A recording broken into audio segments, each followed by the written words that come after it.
ఈ సాయంత్రం సరిగ్గా 4:24 భూకంపం సంభవించినట్టు మనకి శాస్త్రవేత్తలు చెప్తున్నారు. ముఖ్యంగా ఇరాన్ లో భూకంపం సంభవించింది. ఆ తర్వాత పాకిస్తాన్ లో కూడా మనం భూకంప తీవ్రతను చాలా స్పష్టంగా చూసాం. దాని ఎఫెక్ట్స్ భారతదేశంలో కూడా మనకి కనిపిస్తున్నాయి. నార్త్ ఇండియా మొత్తంలో కూడా చాలా ప్రాంతాల్లో భూ ప్రకంపనలు అనేవి కనిపించాయి. అవి భూకంపం కాకపోయినప్పటికీ ఇరాన్ లో ఏ భూకంపం అయితే వచ్చిందో 7.8 మాగ్నిట్యూడ్ తో వచ్చిన ఆ భూకంపం తీవ్రత చాలా ఎక్కువగా ఉన్న నేపథ్యంలో ఆ షాక్స్ ఆఫ్టర్ షాక్స్ అన్నవి మనం భారతదేశంలో కూడా ఎక్స్పీరియన్స్ చేశాము. నార్త్ ఇండియాలో చాలా ప్రాంతాల్లో భూకంప ప్రకంపనలు చాలా మంది ఎక్స్పీరియన్స్ చేశారు. వివిధ ప్రాంతాల్లో ప్రజలు దీన్ని ఎక్స్పీరియన్స్ చేసినట్టు కూడా మనకి తెలుస్తోంది.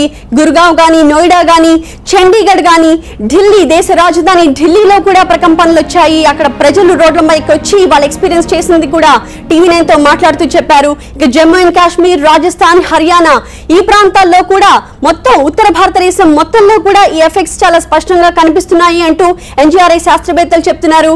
ఏ రకంగా ఇది ట్రావెల్ చేసుకుంటూ వచ్చిందో ఇరాన్ లో జరిగిన వచ్చిన భూకంపం ఈ సాయంత్రం 4:24 వచ్చింది. దాని తీవ్రత మాగ్నిట్యూడ్ చాలా హైగా ఉన్న నేపథ్యంలో ఈ ఎఫెక్ట్స్ భారతదేశం వరకు కూడా మనకి కనిపించాయి. 15 kilometres from the ground level అంటూ అక్కడ NGRI శాస్త్రవేత్తలు ఇందాక మనతో మాట్లాడుతూ చెప్తున్నారు. దాని తీవ్రత 7.8 అని చెప్పారు. దాని ఎఫెక్ట్స్ ని మనం ప్రస్తుతం ఉత్తర భారతదేశంలో చాలా ప్రాంతాల్లో కూడా ఎక్స్పీరియన్స్ చేశాము. అయితే భారతదేశంలో పెద్దగా భయపడాల్సిన అవసరం లేదు, అవి కేవలం ఆఫ్టర్ షాక్స్ మాత్రమే అని కూడా వాళ్ళు చెప్తున్నారు.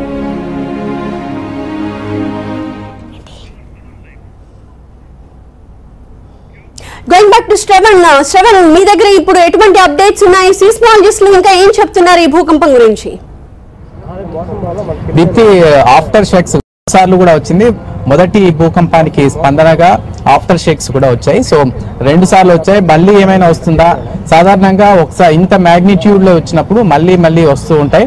అయితే క్రమక్రమంగా తగ్గడం చూస్తుంటాం, పెరగడం సాధారణంగా ఉండదు, తగ్గుతూ ఉంటుంది.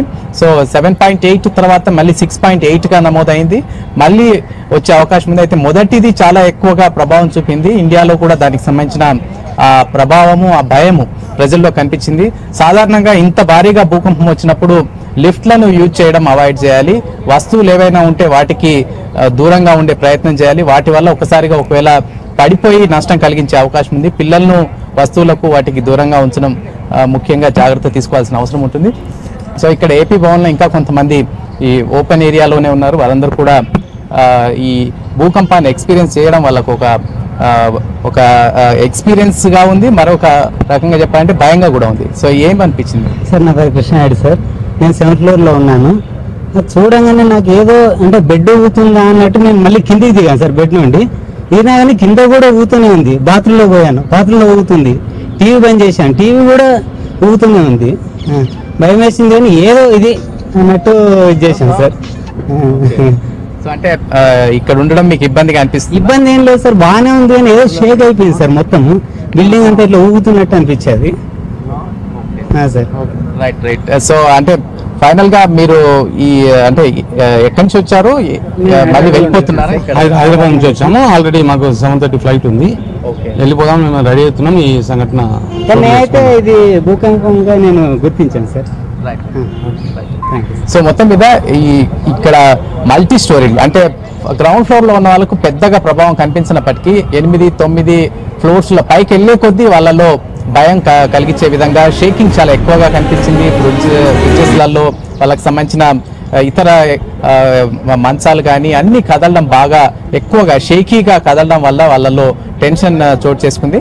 సో 7.8 ఉన్న చోట మాత్రం చాలా ఎక్కువగానే డివాస్టేషన్ ఉండే అవకాశం ఉంది. దాని ప్రభావం ఇరాన్తో పాటు పాకిస్తాన్లో కూడా చాలా ఎక్కువగానే ఉండే అవకాశం ఉంది. ప్రాణ నష్టం, ఆస్తి నష్టం ఎంత మేరకు చోటు చేసుకుంది అన్నది బహుశా మరికొన్ని గంటల్లో తేలే అవకాశం ఉంది. Yes, thank you.